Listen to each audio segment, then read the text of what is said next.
Hi, I'm Alice. I'm going to show you how to manage your resupply in RTSM. Let's begin by navigating to the Sites page. Here we can see the resupply column. We can update the resupply type by selecting View Information from the task menu. The resupply type can be updated to static or manual. Your study may also include predictive resupply. Now that I've shown you how to update the type of resupply assigned to your sites, let me show you how to manage resupply settings to ensure efficient supply at your sites. Static resupply involves managing inventory levels effectively. Let's take a look at the different settings. Initial supply is the starting quantity of each kit type sent in the first shipment. Baseline supply represents the maximum quantity of each kit type maintained at the site.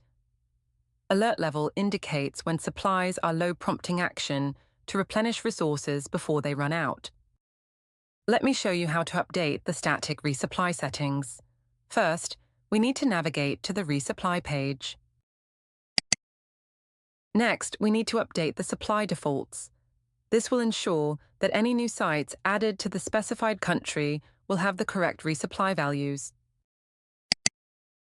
Click the pencil icon to update the resupply values. Update the values and click Save. Now that we've updated the country resupply, we can update the resupply of the sites. Click on Resupply Levels. Click on the pencil icon for each site and update the values.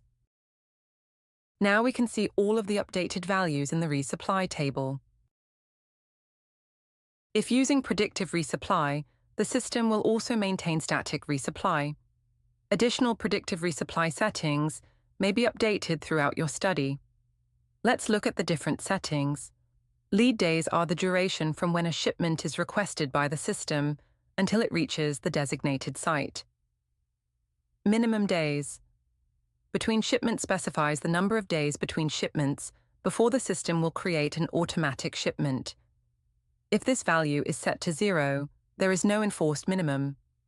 Target days is the maximum number of days of projected inventory at the site. Trigger days is the minimum number of days of projected inventory at the site. When site inventory is below the projected inventory for the trigger day value, then the system will request a shipment. The system will request enough inventory for all scheduled events within the target day value. Let me show you how to update the predictive resupply settings. Click the Site Settings tab. Select View Information from the task menu. Now, we can update the predictive resupply values and click Save. We can now view the updated resupply settings. Additionally, the predictive resupply settings can be updated from the Sites page on the Site Information form. Manual resupply allows authorized users to manually request shipments and does not require additional settings to manage. This option can be used when a depot-to-depot shipment is needed. It can also be used to prevent automatic shipments being generated to limit the amount of drug being shipped. Congratulations! You have completed this course and may now continue to the next RTSM e-learning course.